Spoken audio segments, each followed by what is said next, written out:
इन 5 तस्वीरों के माध्यम से खबर क्या है हमने आपको बता दिया है, लेकिन वक्त तो चला है जम्मू कश्मीर की बड़ी खबर से आपको रूबरू करवाने का, क्योंकि शाह फैसल को लेकर ये बड़ी खबर सामने आ रही है। शाह फैसल ने 370 पर अपनी याचिका को वापस ले लिया है।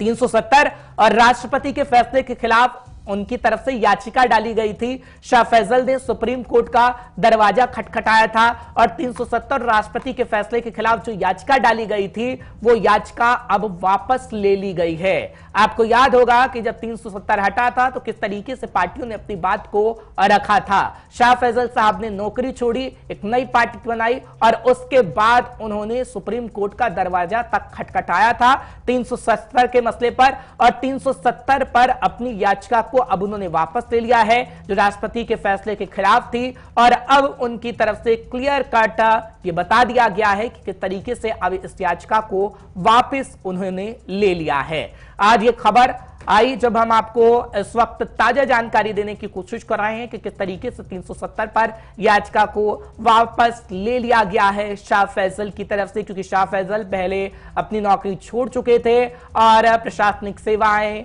से वो खुश नहीं थे, जिसके बाद हमने देखा कि राजनीतिक गलियारों में कदम रखा, लेकिन उसके बाद वो प्रशासनिक सेवा में वापस चले गए और अब ये खबर सामने आ रही है कि 370 पर अपनी याचिका वापस ले ली है। इशफाक गौहर हमारे एग्जीक्यूटिव एडिटर सीनियर साथी मेरे साथ जुड़ गए हैं। इशफाक, बहुत बहुत शुक्रिया 5 के पंच में अपना समय देने के लिए।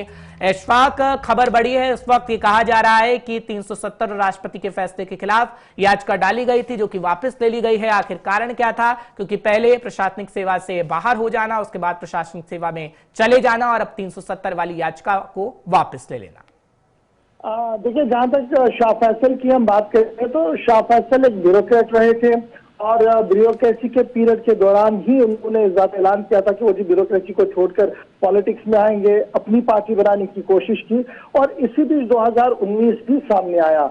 और 2019 का वो डिसीजन जब स्पेशल स्टेटस जम्मू कश्मीर को खत्म हुआ, पॉलिटिकल लीडर जेल चले गए, तो उसके बाद जब वापसी का सिलसिला हुआ तो शाह फैसल बदले बदले से नजर आए।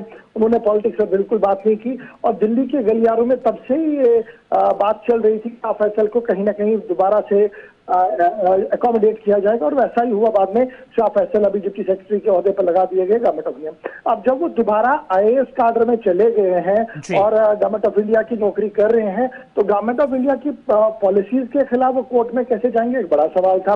और जो अधिकारी होता है वो प्रेसिडेंशियल ऑर्डर के खिलाफ कोर्ट जाए, शायद ये सही भी नहीं था। और यही वजह है कि उन्होंने कोर्ट के सामने दरख्वास्त रखी है कि उन्हें इस बात की इजाजत दी जाए कि जो उनके नाम से पिटीशन कोर्ट के अंदर है उसको वो विड्रॉ करना चाहते हैं, क्योंकि अब वो ना तो वो पॉलिटिक्स में है और ना ही वो इस मुद्दे में कोई पार्टी बनना चाहते हैं। अभी कोर्ट ने कोई फाइनल डिसीजन नहीं दिया, लेकिन उनकी तरफ से पहल हो गई है जिसमें उन्होंने ये कह दिया है कि वो रिक्वेस्ट कर रहे हैं कोर्ट से कि उन्हें ये वापस लेने की इजाजत दी जाए। तो ये एक प्रोटोकॉल भी है, एक नॉर्म भी है कि जब आप सीनियर मोस्ट पद पर होंगे, आईएएस ऑफिशियल होंगे और गवर्नमेंट ऑफ इंडिया को रिप्रेजेंट कर रहे होंगे और दूसरी तरफ से गवर्नमेंट ऑफ इंडिया के फैसलों के खिलाफ जाएंगे, शायद ये मुमकिन नहीं था, इसलिए मॉरल ग्राउंड्स पर उन्हें शायद ये अलाउ भी किया जाएगा। ठीक है इशफाक, बहुत बहुत शुक्रिया तमाम जानकारी पहुंचाने के लिए, दर्शकों को अपडेट रखने के लिए। फिलहाल इशफाक गौहर एग्जीक्यूटिव एडिटर आपको बता रहे थे कि आखिर वजह क्या है और जानकारी हम आपको देते रहेंगे, नजर बनाए।